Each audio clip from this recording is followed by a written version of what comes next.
The Springfield Business First out of the chute brought to you by Town and Country Bank, where Springfield goes for business loans. Town and Country Bank. Here's Miss Sara. Hi, Sara. Hi there. Sara Lieber. Yes, from Senior Sidekicks. Having a nice day? Sort of, yes. I certainly didn't play any part of the sorta. You do well. Well, it's been busy. I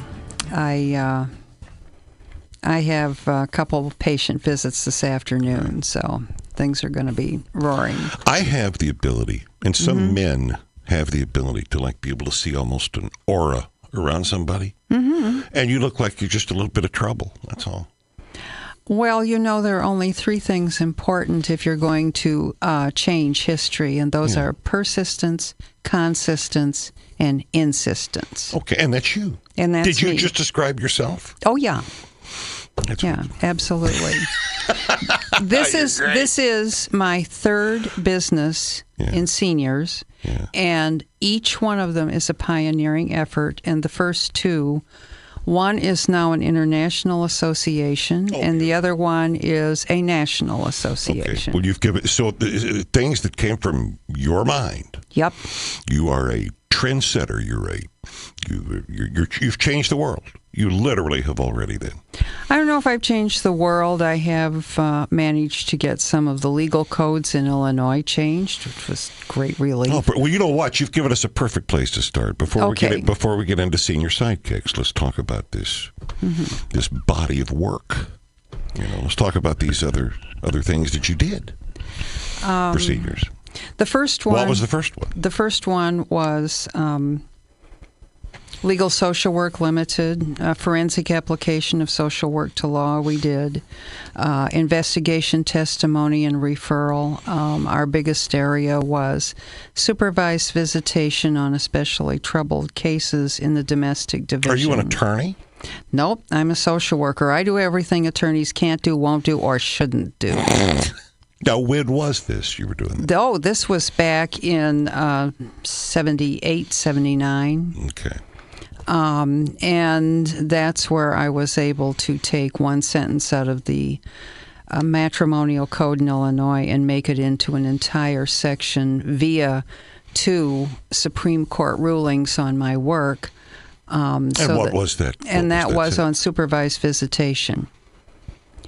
Setting down guidelines and values and procedures for how that should be done. Wow. And it went all the way to the Supreme Court, and you started that. It went to the state Supreme Court, not the federal. Yeah. Okay. And you started that ball rolling. And I started that ball rolling, yes. And it got picked up by 5 or 6 different entities who decided they were going to be supervisors of visitation. And I was ready for a new frontier, so I headed over to seniors, which turned out to be my greatest love, and had services for disability. We served 2,000 people in 3 languages over the course of 20 years in Cook County. That was Polish, Lithuanian, and English, and managed to get some things changed in terms of procedures so that conflicts between the mental health code and the probate code were resolved. And I loved the work, but one of my wards said something very important to me. We had managed to recover Stanley's funds. Stanley's passed for many years. And we had recovered $1,200,000. There was another $175,000 we couldn't get our hands on. And I went to Stanley, who was now in a nursing home, and I said, "You don't need to worry. You are not going to be without. Is there anything that you would like to have?" And he looked at me earnestly and he said, "Can I go home now?" And it broke my heart, because he had been so neglected and so mistreated that he could not be cared for in his own home anymore. Yeah. But I never forgot Stanley, and I started working on my own. It was just kind of survey research. what happened to Mrs. Jones, Mrs. Smith, and Mrs. Brown before they got to the point where it was so bad that it came into court. Right. And I found that at least 5 years before, things had started to go off the rails. And when I closed my firm, actually I turned it over to one of the ladies who had been working for me. Does that firm still exist today?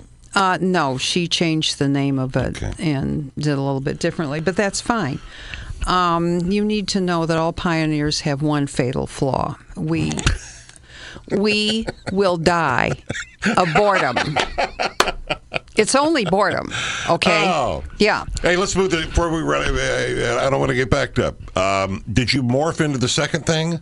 What was the second thing that you did? That was the second thing. That was the second thing. Okay. I morphed into this once I finished my contract with the state of Illinois for the introduction of Medicare Part D. I was the administrator because they knew when they hired me that I was not afraid of things that were new. This is Sara Lieber with Senior Sidekicks. That's your new thing. How new a concept is this? Well, that's what's hilarious. It's 10 years old. Yeah. Yes. What's hilarious about it? Well, people will say, "Oh, I didn't know that," or "That sounds new," and it's not actually new. I started it in early 2008. After I finished 2 contracts. Now, this is essentially just, and again, I want you to explain in detail what we're talking about, but my takeaway was that this essentially is a resource to help people, well, like me. Yes. Maybe if you're an adult child. Right, yeah. If you're an adult child, manage care for your parents. More management is great, but I designed this. All of the services are designed to not only take care of the senior, but also that the service helps the adult child or the spouse who is the caregiver in some way. So, for instance, we have medical visit companion services. And the goal here is that you don't have to leave work in order to take your parent to and through medical exams, day surgeries, lab work, things like that. And then we also do consultations because we've been having babies for thousands of years, but we have never in human history had this many seniors here for this long. And it's a whole new territory. And a lot of families are going, why did that happen?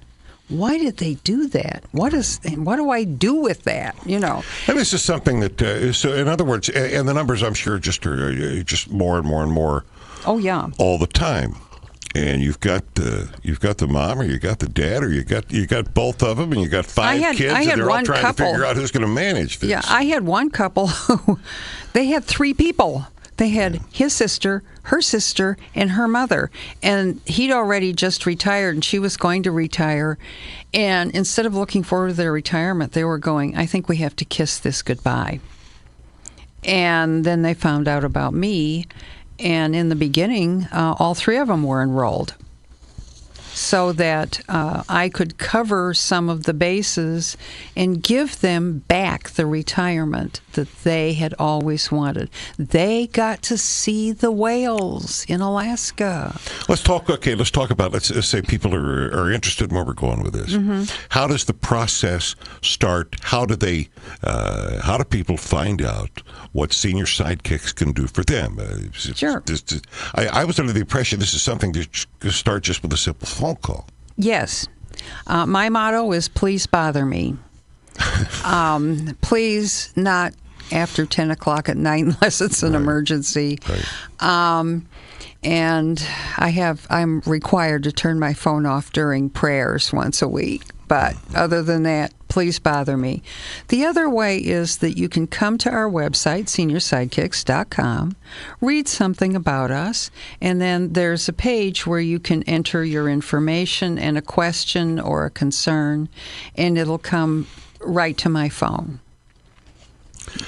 What's the number one thing people are looking for from you when they contact you? Usually it's a way to solve some kind of a problem. And the problems tend to come into three groups. One of them is the caregiver themselves is beginning to have health problems. And they are told, you've got to get some rest, you've got to get some help. And they have nowhere to turn. And they aren't sure where to turn, or the help isn't in the right spot. We not only cover Sangamon County, we cover all of the counties that go around it. I can tell you where Boy Scout Trail Road is, and it's not in this county. Let's talk. You mentioned something. Let's talk about some of the specific services. You said medical visit companion services. So this is somebody that would what? Somebody that would pick go and pick these people up and go with them. And go with them, but not just with them.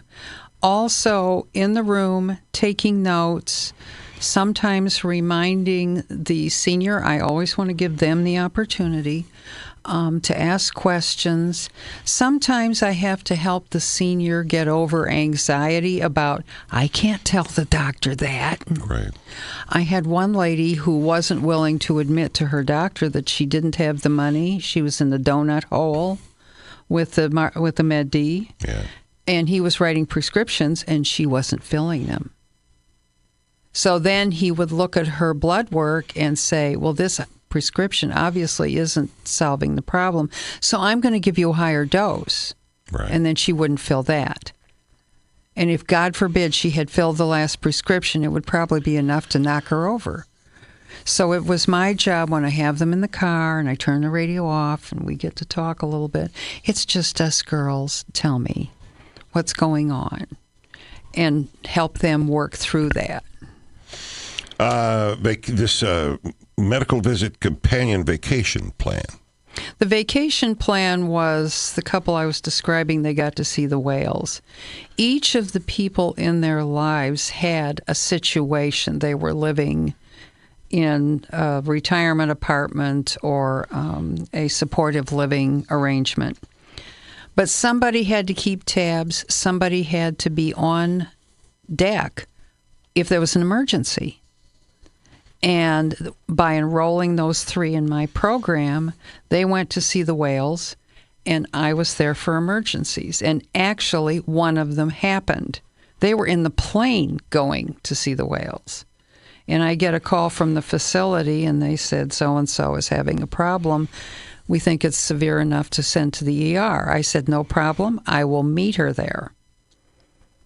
And I walked into the room, and she was kind of anxious and looking around and not really cooperating very well. And she just put her arms out. I hugged her. I said, it's going to be all right. Let's work on this together. We're a team. Senior Sidekicks, what we're talking about with Sara Lieber this morning on Springfield Business First. And stand by. I'll give you the phone number in a moment to contact her. So grab something to write this down with. I've seen some of your numbers. And maybe there are people going, well, they're not talking about me. And your numbers were something like 1 in 6 of us will end up a caregiver. Yes. At some point. By 2030, we will have 1 in 5 people over 50. We are going through a demographic phenomenon that we have never seen before in human history. And that's why it's important to give people some way to handle it. And I call it the GPS. You know the translation for GPS, really? What? The real one is the geriatric process system. Tell me about the courses that you do. I do a course called Preparing to Parent Your Parent. It is an amalgam of the nearly 40 years that I have been working with seniors. It's all of the questions that people had asked me over all of the years. Preparing to parent. Right, your parent. And it's very down to earth. I don't get into major medical things. But what people seem to need when they come to me is a roadmap. If you go into the mall, there's a little sign and there's an arrow and it says, you are here.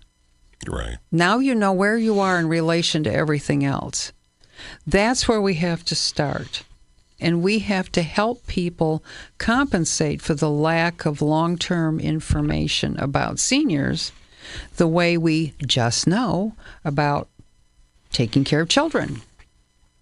How many seniors are you serving now? I just had 2 pass. I've got 18 right now. How much lead time do people need? They definitely need more than I had somebody call me and say they wanted it that day. Yeah. They have to be enrolled. That's key. So I need to come out, meet the senior, preferably with the family member present. I want to be totally above board on what we do, and gather background information, also to assess the senior, preferably in their own home, when they're most relaxed, so that I have a baseline, and then I know if they change their behavior, I know what that change is and what the baseline is. What kind of information do we have together for that meeting to be able to present you? If you have durable powers of attorney for healthcare and financial, I need a Xerox of those, contact information, some history information. Definitely, what is it about you as the adult child that concerns you?